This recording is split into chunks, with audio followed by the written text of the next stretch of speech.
자, 일곱째 천사가 소리내는 날 그의 나팔을 불려고 할 때에 하나님이 그의 종 선지자들에게 전하신 복음과 같이 하나님의 그 비밀이 이루어지리라 하더라. 하늘에서 나서 내게 들으던 음성이 또 내게 말하여 이르되 네가 가서 바다와 땅을 밟고 서 있는 천사의 손에 펴 놓인 두루마리를 가지라 하기로 내가 천사에게 나아가 작은 두루마리를 달라 한즉 천사가 이르되 갖다 먹어버리라. 내 배에는 쓰나 내 입에는 꿀같이 달리라 하거늘 내가 천사의 손에서 작은 두루마리를 갖다 먹어버리니 내 입에는 꿀같이 다나 먹은 후에 내 배에서는 쓰게 되더라.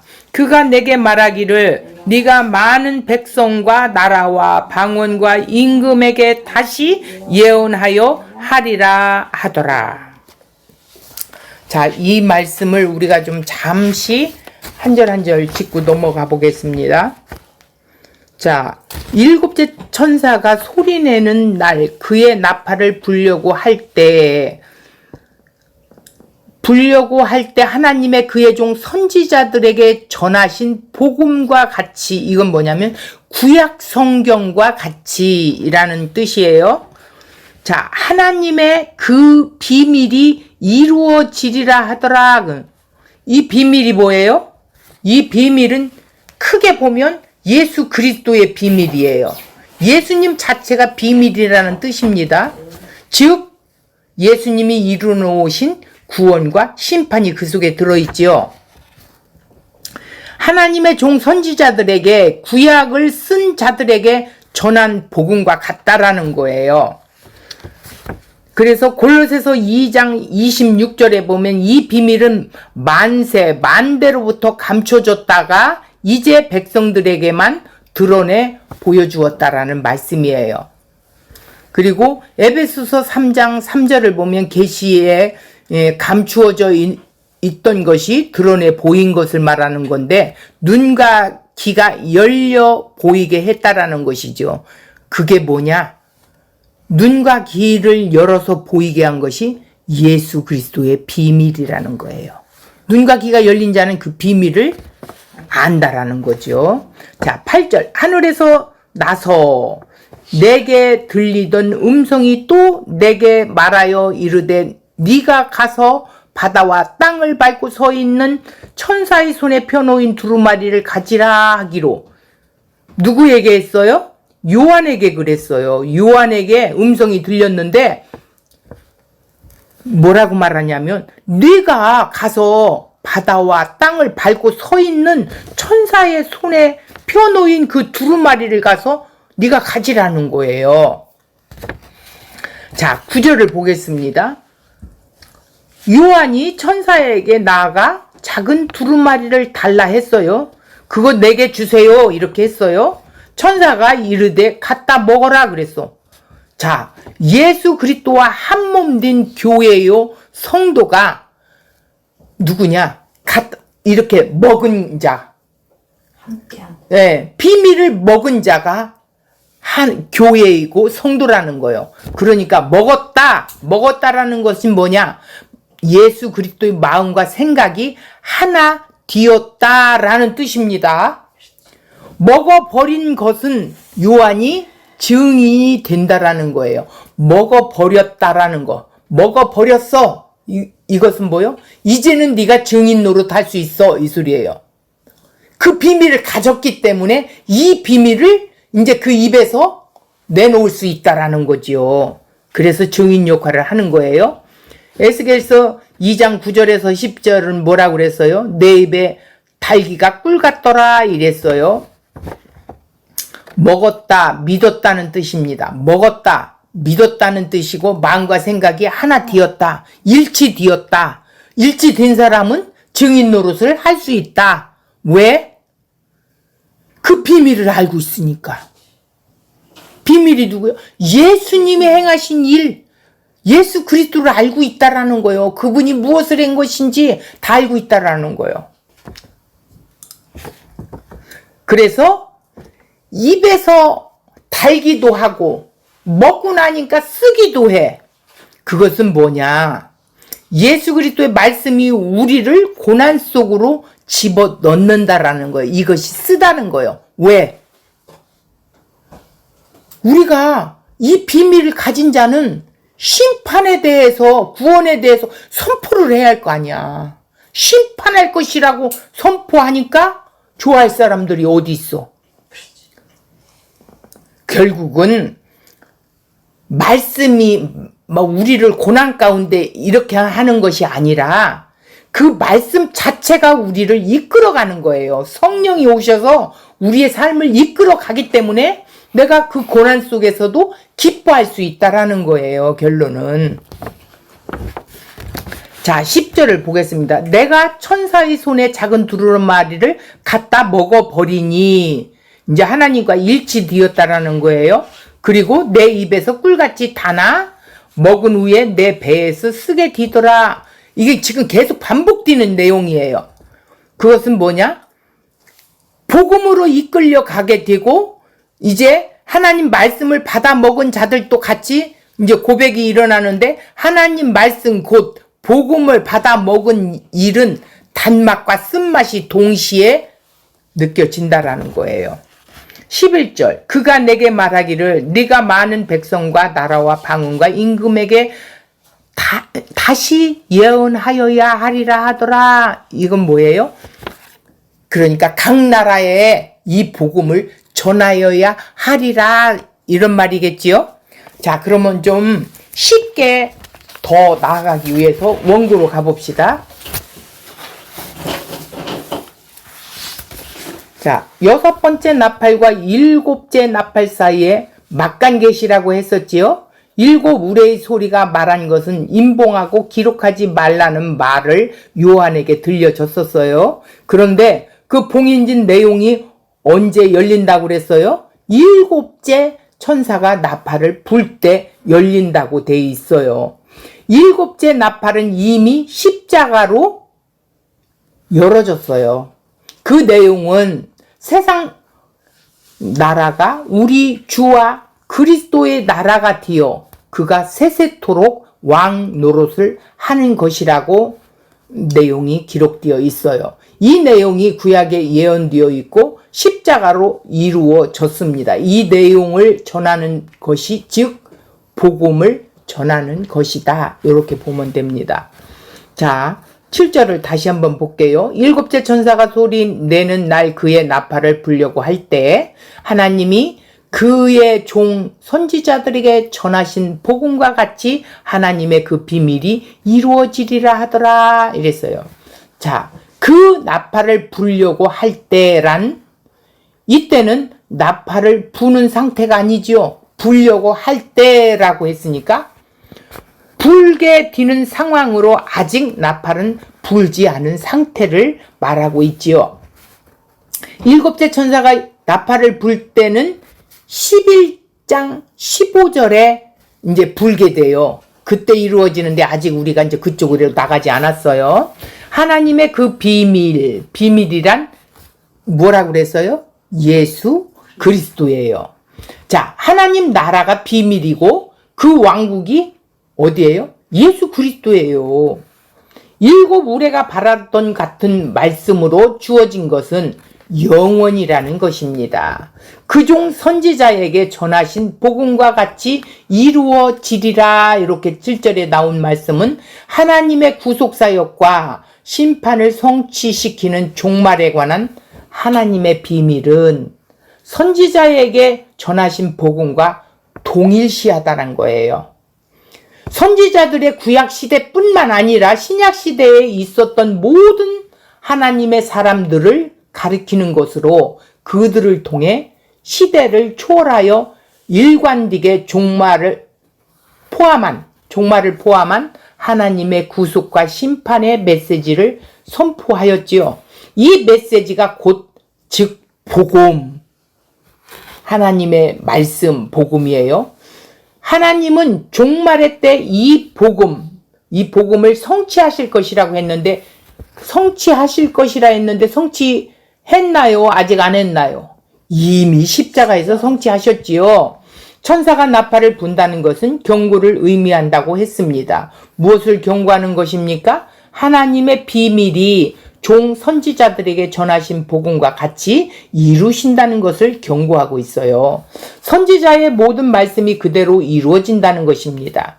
선지자들은 왜 그토록 자신들에게 재앙으로 다가올 수밖에 없는 말씀을 주저없이 전했겠습니까? 그들은 구원이 어떤 것인가를 알았기 때문에 이스라엘의 죄에 대해서 서슴지 않고 외쳤던 거예요. 두려움 없이 외쳤던 거예요. 구원이란 인간의 힘으로 주어지는 것이 아니라 하나님의 사랑과 은총으로 주어지는 것임을 알았기에 자신에게 다가올 재앙이 두렵지가 않았던 거예요. 신자란 뭐예요? 이 땅 위에 말씀을 전달자로 존재하고 있죠. 바로 우리는 이 복음을 전하는 자여야 돼요. 나만 알고 있어서는 안 된다는 거예요. 말씀이 원하시는 것은 글자 하나도 덜하거나 더하는 것이 없이 그대로 땅 위에 그 실체인 심판을 드러내는 것이죠. 그런데 이것이 말씀을 전하는 자에게 매우 쓴 결과를 가져오게 돼요. 세상이 원하는 말씀들이 아니기 때문에 이 복음의 말씀이 세상에게 희망을 주는 것이 아니잖아요. 그러니까 오히려 절망을 선포하고 있기 때문에 세상은 뭐라고 그래요? 말씀과 함께 말씀을 전하는 자까지 밀쳐내려고 하지요. 죽이려고도 하고. 자, 8절 보겠습니다. 하늘에서 나서 내게 들리던 음성이 또 내게 말하여 가로되, 음성이 들렸는데 또 말을 했어요. 내가 가서 바다와 땅을 밟고 서 있는 천사의 손에 펴놓인 책을 가지라 하기로. 네가 좀 가서 그걸 천사의 손에 있는 걸 갖다 취하라는 거예요. 또 내게 말하여 가로되, 요한에게 말했어요. 요한에게 일곱 우레가 말할 것은 기록하지 못하도록 금했던 그 음성이 이제는 다른 메시지로 선포하도록 부여하는 장면이에요. 전에는 하지 마라, 닫아두어라 했더니 이제는 펼쳐서 전해라, 이런 소리예요. 내가 가서 바다와 땅을 밟고 섰는 천사의 손에 펴놓인 책을 가지라 이랬어요. 자, 3번씩이나 묘사를 했는데 바다와 땅을 밟고 서 있는 천사는 이 8절에 나왔던 이 내용이 2절에도 나오고 5절에도 나왔단 말이에요. 3번씩이나 나왔어요. 이 천사의 손에 펴놓인 책의 중요성을 부각시키는 것이죠. 그 천사의 손에 있는 책 5장에 기록된 7인이 찍힌 두루마리와 달리 펴놓여 있어서 그 책의 내용이 숨겨져 있지 않고 펴놓였다라는 것이죠. 요한에게 전해진 그 계시의 말씀은 온 세상을 향해 선포되어야 하는 말씀입니다. 네가 가서 바다와 땅을 밟고 선 천사의 손에 펴놓인 책을 가지라 합니다. 계시록 5장을 보면 이 책은 하나님의 오른손에 있던 두루마리였어요. 요한은 그 책을 받아서 펴볼 자가 없어서 울고 있었지요. 그때 장로 중 한 사람이 요한에게 알려주었지요. 유대 지파의 사자 다윗의 뿌리가 이겼으니 그 책을 받아 7인을 뗄 것이라고 했어요. 하나님의 오른손에 있는 책을 받아서 이루어내시는 분은 일찍 죽임당한 어린 양 예수 그리스도였다라는 것입니다. 이 책이 천사를 통해 사도 요한에게 주어진 것이죠. 자, 9절을 볼게요. 내가 천사에게 나아가 작은 두루마리를 달라 한즉, 그것 좀 주세요 이래서 천사가 가로되 갖다 먹어버려 이랬어요. 내 배에는 쓰나 내 입에는 꿀같이 달리라 하거늘 이랬어요. 작은 두루마리를 달라 한즉 이란 말은 본문은 에스겔서 2장 8절에서 또 3장 3절과 비교되는 구절로 에스겔처럼 요한은 말씀이 적힌 책을 취해 먹도록 명령을 받았어요. 이것은 그 책을 요한이 선포해야 한 말씀이 시사되어 있다라는 거예요. 에스겔서를 그럼 한번 볼게요. 자, 9절에서 10절까지 보겠습니다. 2장 9절에서 10절. 내가 보니 보라, 한 손이 나를 향하여 펴시고 보라, 그 안에 두루마리 책이 있더라. 10절. 그가 그것을 내 앞에 펴시니 그 안팎에 글이 있는데 그 위에 애가와 애곡이 재앙의 말이 기록되었더라. 심판이 기록되었다라는 거예요. 자, 3장 1절에서 3절을 보겠습니다.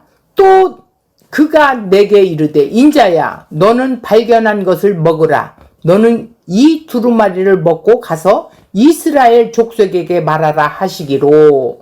2절. 내가 입을 벌리니 그가 그 두루마리를 내게 먹이시며 내게 이르시되 인자야, 내가 네게 주는 이 두루마리를 내 배에 넣으라. 내 창자에 채우라 하시기에 내가 먹으니 그것이 내 입에서 달기가 꿀 같더라 이랬어요.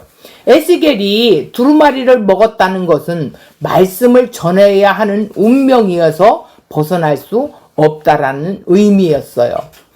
즉 말씀과 일치되는 것이지요. 그러기에 하나님께서 말씀하신 대로 선포해야 했습니다. 말씀과 일치되었는데 말씀 아닌 것을 말하고 선포할 수는 없겠지요. 말씀과 하나가 되었는데 다른 말씀, 다른 복음을 전할 수 있겠어요? 없어요. 하나님께서 말씀하신 대로 애가와 애곡과 재앙의 말씀을 그대로 전해야 했던 거예요. 심판을 전해야 했다는 것이지요. 선지자가 자신의 유불리와 상관없이 이스라엘 백성이 듣던지 안 듣던지 간에 애가와 재앙의 그 몸소 담당을 해야 했던 거예요. 심판을 담당해야 했던 거예요. 에스겔이 말씀을 쫓아 그렇게 살았던 것이 아니라 에스겔이 먹은 그 말씀이 에스겔을 고난으로 인도했다라는 거예요. 그가 인자이고 선지자였던 거예요. 자, 하나님께서 선지자들을 인자라고 지칭한 것은 인자이신 예수께서 말씀으로 친히 성취하신다라는 것을 미리 보여주신 것입니다. 그렇게 되면 예수 그리스도와 한 몸이 되고 교회가 되고 성도는 말씀이 딘 자로서 말씀에 의해 규정된 존재라는 거예요. 말씀에서 벗어날 수 없다라는 뜻이지요. 자, 여기서 갖다 먹어버리라 라는 뜻은 뭐냐? 말씀을 먹었다는 뜻은 말씀과 일치가 됐다라는 거예요. 하나가 된 것이라는 거예요. 예수의 살과 피를 먹었다라는 말은 그분과 하나 된 상태를 표현했다는 말이지요. 그분의 마음과 생각에서 하나가 되었다는 말입니다. 자, 여기서 말씀을 두루마리 책을 먹었다는 것은 말씀과 일치된 것, 그분이 머리가 되어 하나 된 것을 표현한 거예요. 자, 그러니까 예수님이 머리가 되어서 이끌어간다라는 뜻이죠. 내 배에는 쓰나 내 입에는 꿀같이 달리라 이렇게 했어요. 이 말씀은 또 뭐냐? 예수 그리스도의 몸된 교회요. 성도에게는 말씀이 기쁘게 받아지나 고난 가운데 있을 수밖에 없는 상태라는 뜻이에요. 이것이 배에서는 쓰고 입에서는 달다라는 거예요. 에스겔 선지자가 말씀을 선포할 때 대상이 이스라엘이라고 하나님의 말씀을 순순히 받아들이지 않게 되듯이 오늘날 성도에게도 주어진 말씀은 이 땅의 어느 누구에게도 쉽게 받아들여지지 않게 된다라는 거예요. 우리가 전해보면 알잖아요. 얼마나 힘들어요. 그러기에 선지자들이 말씀에 이끌림을 받았던 것과 동일하게 하나님의 말씀은 교회에서 고난으로 주어지는 것입니다. 교회에게 이 고난을 주어지는 것이죠. 우리에게 주어진다는 거예요. 그래서 대부분 말씀대로 살면 우리에게 고난이 온다고 생각하는데, 그런 설교 많이 들었지만 성경이 말하는 것은 우리가 말씀대로 살기 때문에 고난이 온다는 것이 아니에요. 이건 착각이에요. 이게 잘 생각해야 돼요. 말씀대로 살면 고난이 온다는 것이 아닙니다. 그러면 뭐냐? 말씀이 우리를 그냥 우리 유불리와 상관없이 어떻게 해요? 말씀이 우리를 사로잡아서 고난 가운데로 거하게 하시는 거예요. 괴로움과 어려움, 고초도 그 말씀이 우리 안에 활동하여서 말씀대로 살게 만드신다는 거예요. 말씀이.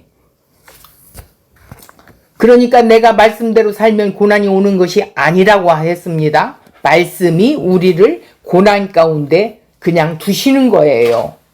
외형적인 간단한 문제 같지만 엄청난 차이가 있어요. 누가 주체가 되느냐는 문제라는 것이죠. 내가 주체가 되기 때문에 내가 말씀대로 살기 때문에 고난이 늘 오는구나 라고 생각하는 것인데, 그런데 말씀이 주체가 되어서 우리를 고난 가운데 두신다라는 거와는 엄청난 차이가 있는 거라고 했어요. 그러면 내가 이것을 거부하고 받아들이고 할 문제가 아니지요. 말씀이 임하면 그냥 고난 가운데, 환난 가운데 있을 수밖에 없는 존재라는 거예요. 왜 고난 가운데 환난이 있습니까? 이 세상은 심판받는 장소이기 때문이에요. 이 세상은 심판받는 장소다. 우리는 세상을 어떻게 바라보고 있습니까? 성경을 근거로 해서 세상을 심판받을 장소로 보고 살아가고 있습니까? 아니면 그저 아무 생각 없이 살고 있습니까? 자, 성경이 세상에 대해서 어떻게 평가하는가와는 전혀 상관없이 세상을 대하여 살아가는 것이 아닙니까? 성경에서의 세상에 대한 평가는 무엇입니까? 아마 우리는 성경이 세상을 심판받을 장소로 평가한다는 것입니다. 세상이 심판을 받는다는 것은 성경에서 수없이 말하고 있는 내용이에요.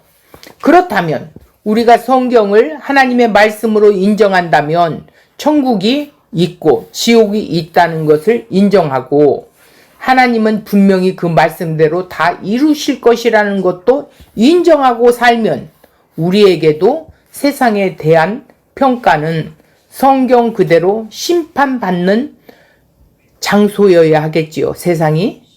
그죠? 자, 그 믿음은 우리의 삶에서 드러나야 할 것입니다. 그것은 세상을 심판의 장소로 보고 살아가는 것입니다. 그래서 세상의 심판의 장소라면 세상에 기대할 것은 아무것도 없겠지요. 세상 기대할 필요가 없어요. 심판의 장소라면.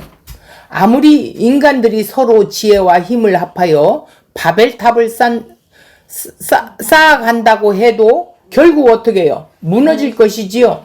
다시 말해서 우리가 이 세상에 소망을 둘 장소가 아니라는 거예요. 그런데 우리는 어떻게 해요? 우리는 많은 부분이 세상을 기울여져 있어요. 세상을 기울여요. 소망도 힘도 하늘에 있는 것이 아니라 온통 세상에 다 있죠. 자, 세상의 심판의 장소가 아니라는 거예요. 그 믿어지지를 않는 거예요. 희망의 장소로 여기고 있기 때문에. 심판을 인정한다고 하면 어떻게 해요? 심판을 부정하는 사람들과 똑같은 삶을 살아가고 있는 것이지요. 그러기에 하나님께서 말씀이 우리를 고난 가운데 두시는 것이라는 거예요. 그것은 바로 뭐냐? 우리를 세상 가운데에 두시지 않기 위해서. 우리는 이미 하나님 나라로 옮겨진 자들이기 때문에 세상을 기웃거리면 안 된다라는 거예요. 그래서 하나님이 고난 가운데 우리를 끌고 가는 거예요. 들립시스한다. 포도주를 짜듯이 짠다, 우리를. 그래서 우리를 그리스도의 장성한 믿음으로 분량에 이르기까지 이끌어 가신다라는 거예요. 자, 10절을 보겠습니다. 내가 천사의 손에 작은 두루마리를 갖다 먹어버리니 내 입에는 꿀같이 타나 먹은 후에 내 배에는 쓰다더라고 했어요. 요한이 천사에게 나아가 작은 책을 달라고 했어요. 그러자 천사가 갖다 먹어버리라고 합니다. 그 책을 먹으면 내 배에는 쓰나 내 입에는 꿀같이 탈 것이라고 합니다. 그래서 요한이 어떻게 해요? 천사의 손에 작은 책을 받아 먹어버렸어요. 자, 내 입에는 꿀같이 타나 먹은 후에는 내 배에서는 쓰게 되더라 라는 말은 선포해야 할 메시지를 취하여 먹을 때 나타난 현상의 말씀으로 요한뿐 아니라 에스겔이나 예레미야 선지자도 겪었던 공통적인 현상이라는 것이죠. 그래서 입에 달다라는 것은 하나님의 말씀을 받은 일이 기쁜 일임을 나타내고 있어요. 그런데 배에는 쓰다. 그 메시지의 의미를 깨달을 때 고통을 느끼게 됨을 상징하고 있어요. 즉 하나님이 계시 말씀을 받은 것은 큰 기쁨이지만 그 내용이 하나님의 심판과 진노를 담고 있으므로 전파하는 것이 고통스럽다는 것이지요. 그래서 쓰다 표현한 거예요. 이처럼 요한은 계시의 말씀을 이해하고 깨달았을 뿐만 아니라 복음을 전하는 자의 상한 마음, 애통하는 마음을 다 겸비했던 것이지요. 하나님의 말씀을 받아 먹는 일이 입에서는 달지만 배에는 쓰다는 이유가 무엇이었어요? 구약에서 하나님의 말씀을 받았던 자들 같은 고백입니다. 그러므로 구약이나 신약이나 하나님의 말씀 곧 복음을 받아 먹은 단맛과 쓴맛을 함께 보는 거지요. 오늘 말씀을 보시면 말씀의 단맛과 쓴맛이 있다고 했어요. 그러나 성경은 죄인된 우리 인생이 쓴맛만 가득하다고 하고 있어요. 그 이유는 뭐예요?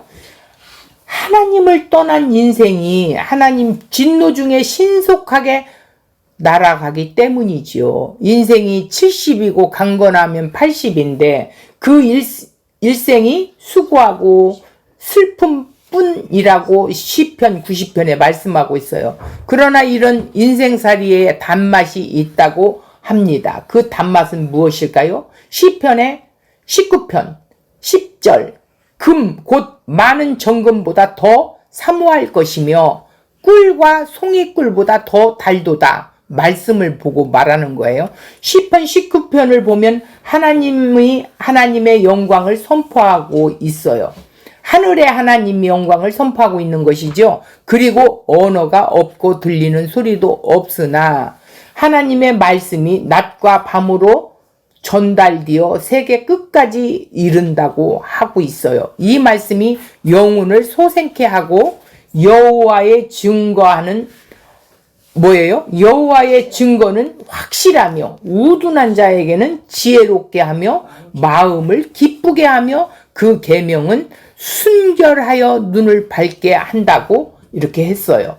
자기 허물을 능히 깨달을 자가 없지만 하나님의 말씀이 허물을 깨닫게 하시고 그 허물에 벗어나게도 한다는 것입니다. 그러므로 송이꿀보다 더 달다고 하지요. 시편 119편 103절 주의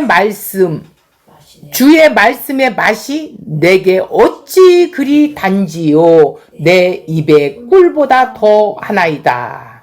시편 119편은 시편 중에서 가장 긴 시편인데 모두가 하나님의 말씀에 관한 내용입니다. 그 중에 주의 말씀은 내 입에 꿀보다 더 달다고 합니다. 하나님의 말씀이 꿀보다 더 달게 되는 일은 하나님의 말씀으로 하나님의 진노를 알아야 한다는 것입니다. 화루다 나여 망하게 되었다는 고백이 나오는 자들에게 복음이 꿀과 같은 단맛이 난다는 거예요. 그 죄를 죽임을 당한 어린 양 예수 그리스도께서 십자가로 단번에 영원히 해결하셨다는 그 복음이 생명이 살아나는 단맛이라는 것입니다. 길지만 이해가 가죠? 빌립보서 3장 17절 형제들아 너희는 함께 나를 본받으라. 그리고 너희가 우리를 본받는 것처럼 그와 같이 행하는 자들을 눈여겨보라. 내가 여러 번 너희에게 말하였거니와 이제도 눈물을 흘리며 말하노니 여러 사람들이 그리스도의 십자가의 원수로 행하느니라. 그들의 마침은 멸망이요 그들의 신은 배요 그 영광은 그들의 부끄러움에 있고 땅의 일을 생각하는 자라. 이렇게 써요. 그러니까 복음을 전해도 듣지 못하는 자를 보니까 그냥 눈물을 흘리면서 바울이 말하고 있는 거지요. 복음을 전한다고 하지만 십자가의 원수가 있다는 것입니다. 십자가의 원수는 멸망인데 그들은 신의 배라고 합니다. 배만 섬기고 라는 거예요. 로마서 16장 18절에 배만 위한다는 것이죠. 디모데전서 1장 12절 보니까 욕망을 말하고 있어요. 그러니까 만족이 없이 끊임없이 달라고 하는 것에 배의 속성이라는 거예요. 그러므로 겉으로 온갖 좋은 말로 다 꾸며서 하나님 영광을 위한다고 하지만 그 속에는 자기 이름과 자기 자존심을 위한 일이라며 이것이 배라는 욕망의 신을 섬기는 일이라는 거예요. 그러니까 선악과를 따먹은 아담의 모든 후손이 섬기는 신이 즉 배라는 욕망의 신이라는 거예요. 그러니까 욕망에 붙들렸다는 것이죠. 그러므로 복음이 입에서는 달지만 배는 쓰다는 말은 그 복음이 우리의 욕망을 끌어내리기 때문이에요. 완전히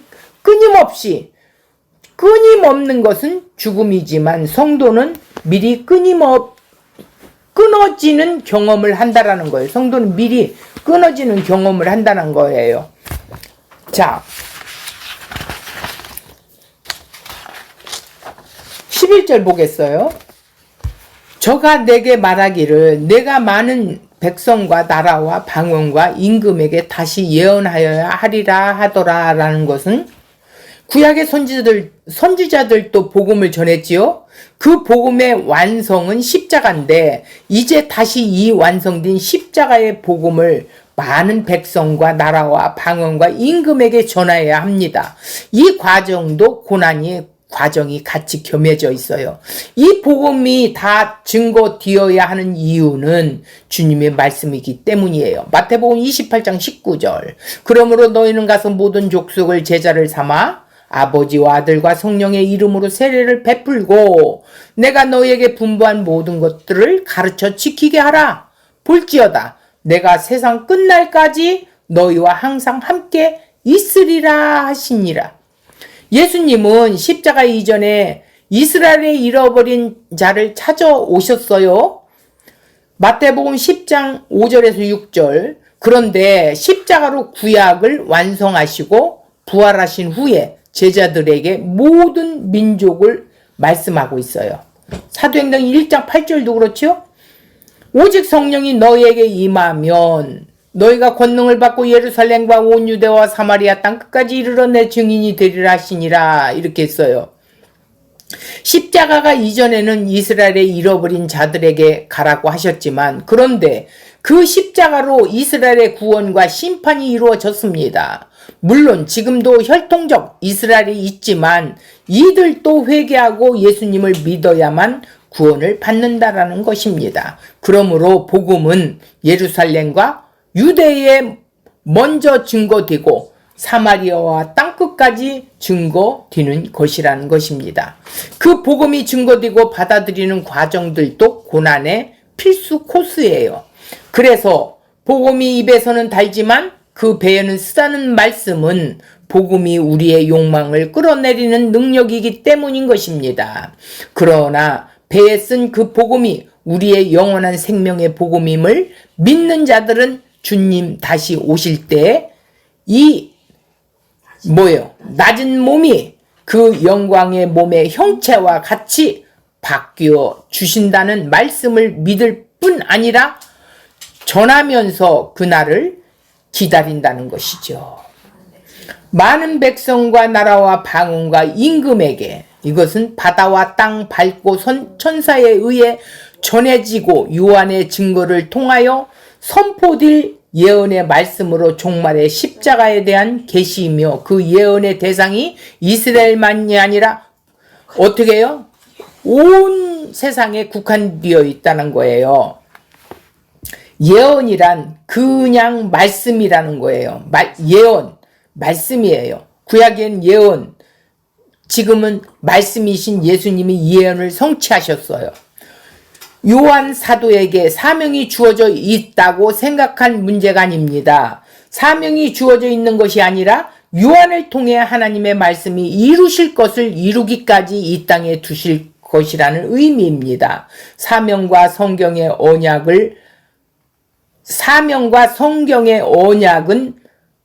맞는 게 아니에요. 사명과 성경이 맞지 않다는 거예요. 언약이란 하나님께서 하신다는 것이지, 하나님께서 약속을 주셨고 그 약속대로 하나님께서 일하신다는 뜻이에요. 그러니까 내가 뭐 사명을 받아서 내가 한다 이런 말이 아니에요. 자, 그래서 하나님의 그 언약의 말씀으로 주셔서 그 말씀이 이루시는 것이라는 거예요. 그런데 우리의 사명이 어디에 있습니까? 견인차에 끌려가는 차 안에 앉아서 내가 운전한다고 하는 사람이 있나요? 그건 바보예요. 내가 운전한다면 정신 나간 사람이죠. 그것은 사명이라고 말하고 있는 거예요. 그들은 내가 운전 안 해도 상관이 없는 거예요. 견인차에 끌려가고 있는 것이에요. 말씀에 끌려가고 있다라는 거예요. 오늘 우리 성도가 말씀에 그렇게 견인되어 가고 있다는 것입니다. 이해가 가지요? 그런데 우리는 내가 뭔가를 한다고 하고 이 사명을 갖고 선교한다고 주장한다면 하나님의 말씀과 배치되는 문제라는 거 틀리다는 거죠. 그래서 언약과 사명이라는 말은 맞지 않는 표현이에요. 사명, 비전, 목적도 없다고 무기력하게 살아가느냐고 묻는데 오늘 또 말씀에 끌려가는 것이에요. 말씀이 우리를 끌고 가야 돼요. 계시록 1장 9절 나 요한은 너희 형제요 예수의 환난과 나라와 참음에 동참하는 자라 이렇게 말했어요. 우리가 이 땅을 산다는 것은 내가 말씀을 이루기까지 사는 것이 아니라 말씀이 나를 주님의 뜻에 합당하게 이루고 세우기까지 내가 살게 되는 것이라는 거예요. 우리는 그동안 살려주신 십자가 은혜를 누리고 사는 것이었습니다. 저주와 심판 아래 있는 이 세상에 하나님께서 자기 백성들을 살려두시는 이유가 뭐예요? 우리의 삶이 고기에서가 아니라 하나님 자신의 말씀을 드러내시기 위해서라는 거예요. 우리를 여기에 둔 것은 그냥 천국으로 그냥 쥐 끌고 가지 왜 이 땅에서 천국을 누리라고 했을까요? 말씀을 드러내라고 그러신 거래요. 내가 복음을 꼭 전해야 한다는 것 때문에 우리가 뭔가를 한다는 것에 사로잡히게 되고 있습니다. 요한이 이 작은 책을 먹었다는 말은 이미 성취된 말씀과 일치된 상태라는 것입니다. 그러면 우리도 책을 먹는 것이죠. 책을 말씀을 먹었다. 말씀이 믿어졌다. 이것이 먹었다는 뜻인데 믿어졌다. 믿어졌으면 그 말씀이 나를 이끌어 가게 되더라고요. 나도 그걸 느꼈어요. 자, 결론적으로 우리가 책을 먹었다는 것은 그분이 찾아와서 눈과 귀를 열어주셔서 그의 음성을 들을 수 있게 된 것이죠. 그의 음성을 듣는 자가 되었다는 것은 같은 생각, 같은 마음, 같은 하나가 되었다는 뜻이에요. 그분이 머리가 되시고 우리는 그의 지체가 되는 교회가 되었다는 의미입니다. 그래서 하나님의 뜻이 우리에게 이루어진 것입니다. 하나님의 뜻이 이루어졌다는 것은 주님의 십자가에 함께 죽었고 함께 살아난 것 같은 생명으로 함께 사는 존재가 되었다는 것이죠. 그러면 나 예수 믿어 이러고 지 맘대로 살면 그거는 예수 믿는 게 아니에요. 예수님과 동행하면서 살아가는 것이 예수를 믿는 거예요. 예수님과 함께 살지도 않으면서 예수를 믿는다고 이런 착각하는 종교인들이 너무나도 많습니다. 예수님과 함께 십자가에 죽은 자로 고백을 하는 거예요. 그리고 예수님과 함께 부활되었어요. 부활됐으면 어떻게 돼요? 왜 부활시켰어요? 함께 살려고. 예수님과 이제는 함께 살아갑니다. 어디서? 천국을 누리면서. 예수님 자체가 천국이니까 내 안에 예수님이 계신데 내가 천국이지요. 그런데 죽어서 천국 간다는 거예요. 지금 여기서도 천국을 못 사는 사람이 어떻게 죽어서 천국을 갈까요? 이거는 새빨간 거짓말이에요. 이거는 비진리예요. 당당하게 말할 수 있어요. 비진리입니다. 반드시 예수님과 함께 살아가는 자가 오늘 천국을 누리며 살아가는 자예요. 이제는 예수 그리스도의 찾아오심과 회개를 통해서 주님의 주님 되심과 말씀의 활동력을 자신의 삶 속에서 드러내고자 하고 계시지요.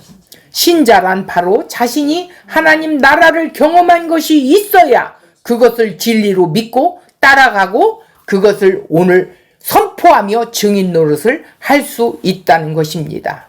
마지막으로 그 요한복음 14장 27절 평안을 너희에게 끼치노니 곧 나의 평안을 너희에게 주노라. 내가 너희에게 주는 것은 세상이 주는 것 같지 아니하리라. 너희는 마음에 근심하지도 말고 두려워하지도 말라 이랬어요.